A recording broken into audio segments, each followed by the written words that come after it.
UCO ব্যাংকের KYC যে ফর্মটি এখন দিচ্ছে, সেই কেওয়াইসি ফর্মটা কোথায় কি লিখতে হবে একটু বলে দেবো। নেম, এখানে যার নামে কেওয়াইসি হবে তার নাম, ফার্স্ট নেমের জায়গায় তার নাম লিখে দেবেন এবং লাস্ট নেমে তার পদবি। এরপর চলে আসে মেডেন নেম।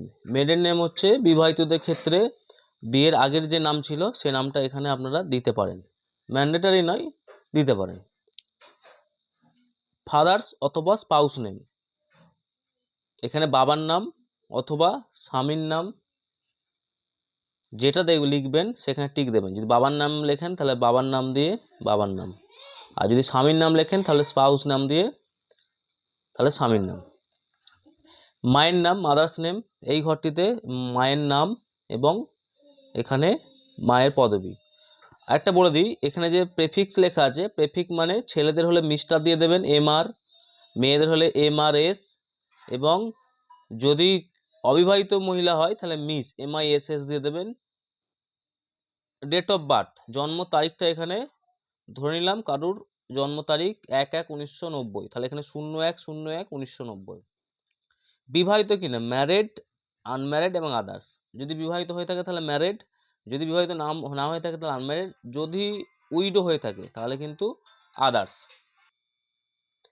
এর পরের স্টেপে চলে যায় রেসিডেন্সিয়াল স্ট্যাটাস। রেসিডেন্সিয়াল হচ্ছে রেসিডেন্সিয়াল ইন্ডিভিজুয়াল। অকুপেশন টাইপ হচ্ছে কি করেন আপনি, সার্ভিস করেন না ব্যবসা করেন না হাউসওয়াইফ। যদি ব্যবসা করেন ব্যবসা, যদি চাকরি করেন তাহলে সার্ভিস, আর যদি বাড়িতে কাজ করেন তাহলে হাউসওয়াইফ, এবং আরও প্রফেশন আছে লাগতে পারেন।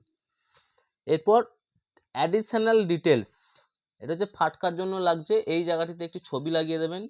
অ্যাডিশনাল ডিটেলস বলতে এটা হচ্ছে আপনার ইন্ডিয়ার বাইরে যদি কেউ বসবাস করে, হ্যাঁ, তবুও আপনারা এখানে ইন্ডিয়া লিখে দেবেন IN, ট্যাক্স রেসিডেন্সের নাম্বার যদি ট্যাক্স ফাইলে কিছু দেওয়ার থাকে, আর এখানে হচ্ছে সিটি নেম।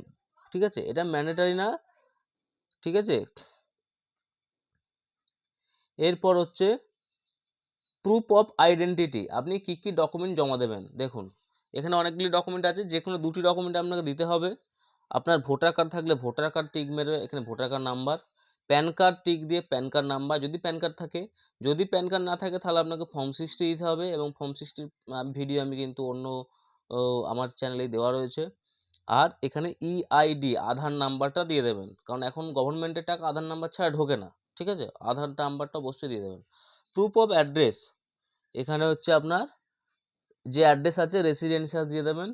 যদি বিজনেস অ্যাড্রেস হয় তাহলে বিজনেস, হ্যাঁ, রেসিডেন্সিয়াল বিজনেস যদি একসাথে হয় তাহলে রেসিডেন্সিয়াল বিজনেস। আর এখানে হচ্ছে প্রুফ অফ অ্যাড্রেসে কী ডকুমেন্ট সাবমিট করছেন, আধার কার্ড ম্যাক্সিমাম, ওনাকে যদি পাসপোর্ট বা ভোটার কার্ড থাকে ভোটার কার্ড দাগ দিয়ে দেবেন। আর এখানে ফুল ঠিকানাটা, village, post, police station, care of, হ্যাঁ, পিন নাম্বার, মানে আপনার বাড়িতে কোনো চিঠি যেন ব্যাংক খুব সরাসরি যোগাযোগ করতে পারে, তার জন্য ফুল ডিটেলস লাগবে প্রুফ অফ অ্যাড্রেসে।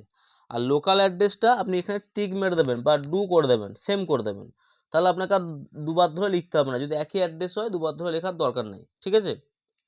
এর পরেরটাও তাই, অ্যাড্রেস ইন। এরপর আমি নেক্সট, দেখুন পরের পাতাতে আপনার বিশেষ কিছু নেই। যদি রিলেটেড পারসন কাউকে দিতে চান তাহলে এখানে ডিটেলস, রিলেটেড পারসন মানে যেগুলো বাচ্চার অ্যাকাউন্ট হয়, বাচ্চার অ্যাকাউন্টে কি গার্জেনকে রিলেটেড থাকতে হয়, সেজন্য 6 নম্বর ঘরটা। যদি 10 বছরের কম বাচ্চার অ্যাকাউন্ট বা 18 বছরের কম যদি বাচ্চার অ্যাকাউন্টে রিলেটেড পারসন থাকে অ্যাকাউন্টে, তাহলে কিন্তু এটা আপনাকে ঠিক করতে হবে। আর যেগুলো সিঙ্গেল অ্যাকাউন্ট আছে সেগুলোর ক্ষেত্রে এটা কিছু করার দরকার নেই।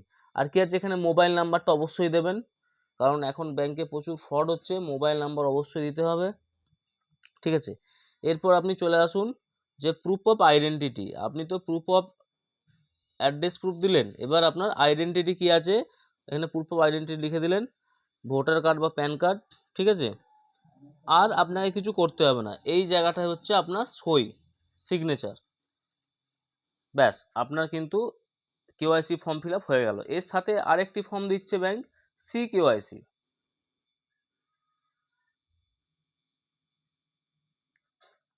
CKYC ফর্মটা কীরকম এবার দেখে নিই।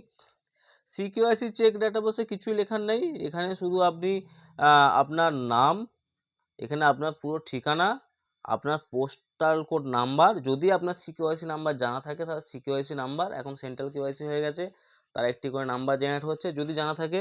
আর এখানে হচ্ছে আপনার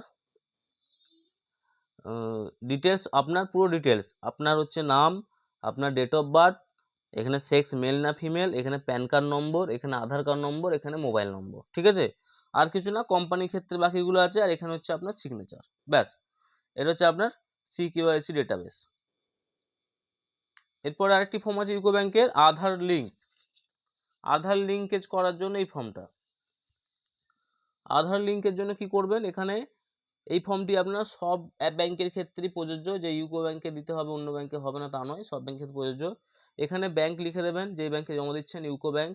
এখানে ব্রাঞ্চ, আপনার ব্রাঞ্চ, আমি এখানে আরামবাগ ব্রাঞ্চে ফর্ম ফিল আপ করছি, আরামবাগ ব্রাঞ্চ। এখানে আপনার নাম, এখানে আপনার স্বামীর নাম বা বাবার নাম, এখানে আপনার ঠিকানা, এরপরে আপনি এখানে আধার কার্ড নম্বর এবং আধার কার্ডে যে নামটা আছে সেই নামটা, নামের স্পেলিংটা এবং ঠিকঠাক করে লিখে দেবেন। এরপর কোন কোন অ্যাকাউন্টে আপনি আধার লিঙ্ক করতে চাইছেন, অ্যাকাউন্ট 1 2 3 4, এখানে আপনি অ্যাকাউন্ট নাম্বার লিখে দিলেন। হ্যাঁ, এরপর হচ্ছে আপনার এইখানটাতে ম্যাপ অফ অ্যাকাউন্ট নম্বর, এখানে আপনার এনপিসিআই যে অ্যাকাউন্ট নম্বর ম্যাপ করতে যাচ্ছেন সেই অ্যাকাউন্ট নাম্বার, এখানে আপনার মোবাইল নাম্বার, এখানে আপনার ইমেল আইডি, ব্যাস এটুকুই করে আপনি এখানে সই করে দেবেন। তাহলে আপনার আধার লিঙ্কের ফর্মটিও কিন্তু ফিল আপ হয়ে গেল।